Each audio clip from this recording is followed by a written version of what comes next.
Hey guys, this is the Darkman again, and we're back with another creepypasta. Well, creepy pastas, I should say. Today, it's a snowy day. I'm off of work, and I have nothing else to do. So I decided to tell you a bunch of freestyle stories based off a snowy storm day. I'm still working on the story titled Underneath the Arctic Void. It's gonna take a long time for that one, I'm telling you. Now, anyways, these stories are for you to relax to, chill, kick back, and pretty much about scary shit that happens during a snowstorm. Now, I can't tell you too much, or the stories will be ruined, and I cannot have that happen. But now that it's nighttime, where your fear is the highest, just sit back, relax, eat your popcorn, and drink your Coke, or whatever the hell you're snacking on, and enjoy the stories. I'm just getting off of work. It's about 12 in the morning. Yeah, I know it's late.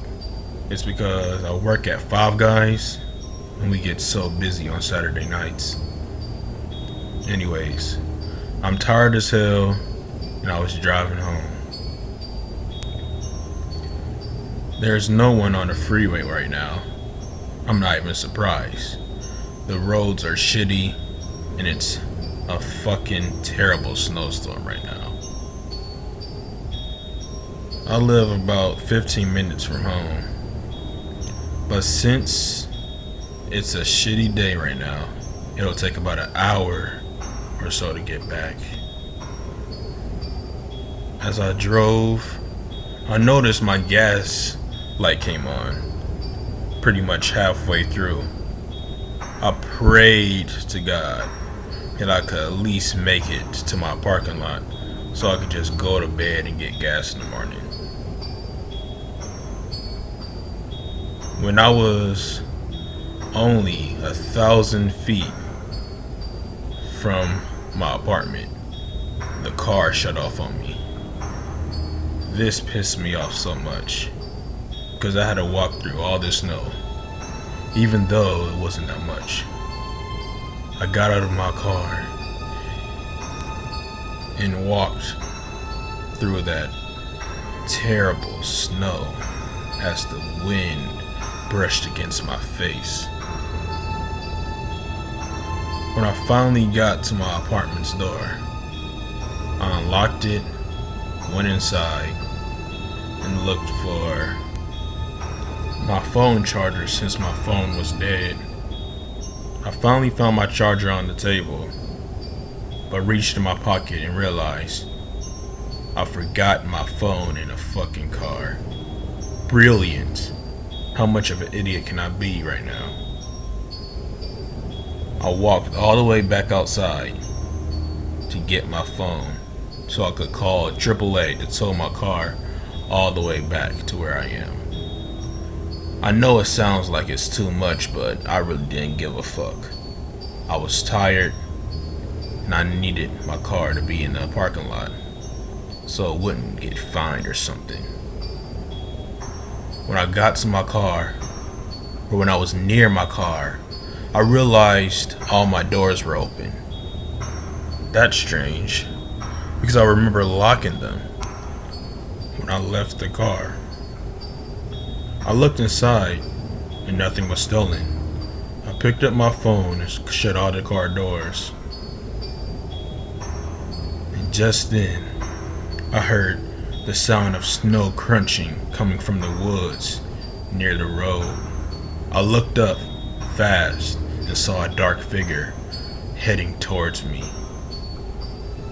That's when I booked it and headed to my apartment and shut the door behind me.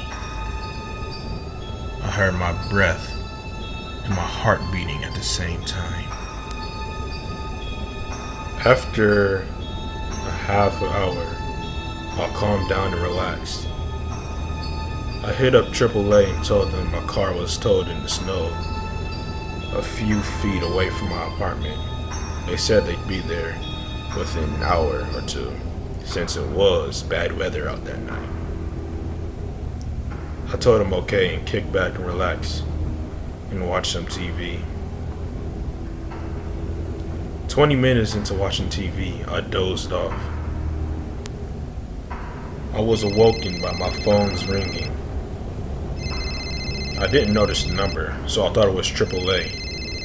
Hello, are you guys outside? I didn't get an answer. All I heard was the sound of a low, rough breathing. Hello, can you hear me? They hung up. It didn't really scare me, just made me a bit unnerved.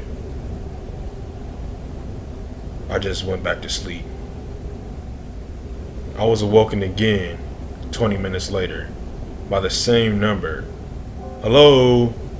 Who is this? Is this AAA? Still the same low and rough breathing. You know what? Can you please stop fucking with my phone? I just hung up. Right after I hung up, I heard a loud bang at my door.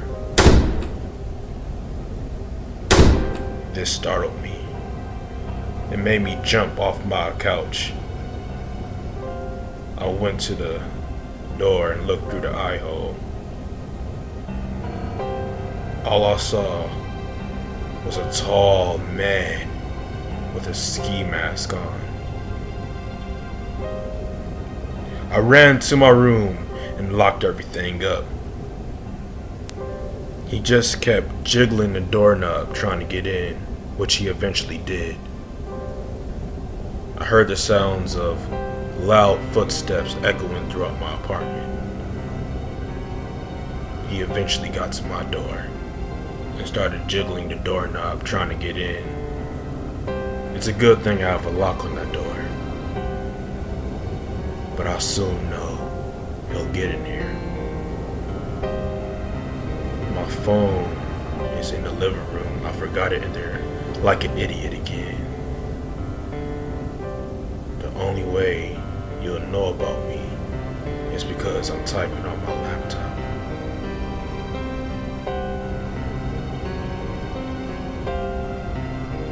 Gosh, I wish I had a car.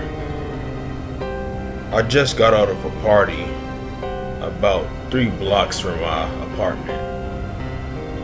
My friend Tony told me about it the minute before I got off of work. I decided to go because I had nothing planned tonight and I was off the next day. So I guess I could get hungover a bit and relax the next day. The thing is, Tony left me there with a jackass, and I had to walk home through the snow blizzard. The streets were dead silent. Nothing but the sound of buzzing lights from the street lamps and the wind blowing in my ear echoed throughout the night. I was nearly 1 block away from home when I saw a car driving towards me. It had one headlight out. I believe it was the left one. I'm not sure. Anyways, they slowed towards me and asked if I wanted to ride. I couldn't really see who was inside because it was so dark out. I told them no thanks. I was almost home. Man, I believe kind of looked at me like he was angry. I couldn't really tell though, but all I could see was his eyes. He said, "Suit yourself," and then drove off in the night. I was walking into the parking lot when I heard the sound of a car pulling up to me. It was that same damn car. I was scared shitless. I told him I was okay, but he didn't reply. He just sat there in his car, watching me with that one headlight beaming on my face. It was kind of hard to see, and I didn't see what happened next. The man sped up towards me, and I jumped out of the way in time enough so he wouldn't hit me. My heart was pounding really fast. I ran into the apartment building, into my room, and closed my door right behind me.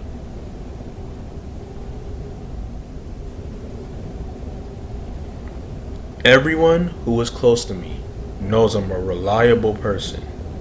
This night, my friend Matt texted me, asking me to pick him up from work. It was 10 at night, and we already had a snowstorm coming in.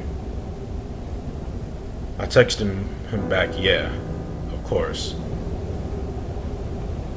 As I got out my house and rode my Honda Civic down the road, everything was quiet except for a few cars that passed by here and there. I pulled up to Burger King, which was his current job at the time. But I didn't see Matt. I kept texting him, dude, where are you at? I'm outside. But didn't get a response. Until a few minutes later, check behind you. I looked in my rearview mirror and didn't see Matt at all. It was a man standing about 7 feet tall. All I saw was a dark figure, but I could tell it was a man by the build. I sped off my Honda Civic down the road and headed towards my house. When I got home, I called Matt's house phone and asked his mom to speak to him. He was surprisingly home. He didn't work that night, he told me. And he also said he lost his phone. This made my heart drop. Well, dude, I went to your job to pick you up, but there was a man who texted me from your phone. I love to watch the snow outside of my window while I'm at home at night and able to relax. A few nights ago, I remember it being a terrible snowstorm. I was on my computer typing up an essay for my class I had tomorrow when the power went out. Ah, great. Just when I was almost finished, I thought to myself. I headed downstairs in the basement to look for flashlights, and I found one. I looked around the basement, and it was empty as ever, like always, except for a few boxes of random things. When I headed back upstairs, I heard a slight knocking at the door. I went to my door and looked outside, but no one was there. Except for the howling winds and snow falling into my house. I shut the door and went back into my room and just stared outside. When I noticed footprints directly below my window, following towards the front. I thought this was strange because who would be out in this type of weather? I followed them from my room inside the bathroom and saw that they also led out back. I opened up my back door and saw 3 men huddling together. They all looked homeless. One of them looked back at me, and I saw nothing but fear and anger in his face. He ran towards the door, but I shut it back. All I heard was him saying, "Please let us in, we're so cold and we need a place to sleep tonight." I didn't respond. I just locked the door and went back upstairs. A few hours later, the power cut back on, and I could get back on my computer and finish my essay from where I last saved it. When I heard knocking at my front door again, I was a bit scared because of what I saw from downstairs, out in the back. When I went to my front door, I looked in the eye hole and saw those same three men huddling together for warmth. They slammed on my door, trying to break it open. "Leave now or I'm calling the cops." I guess this scared them, and they walked away into the night. Call me insensitive, I don't care. But you just don't do that to anyone. I don't even care if you're homeless.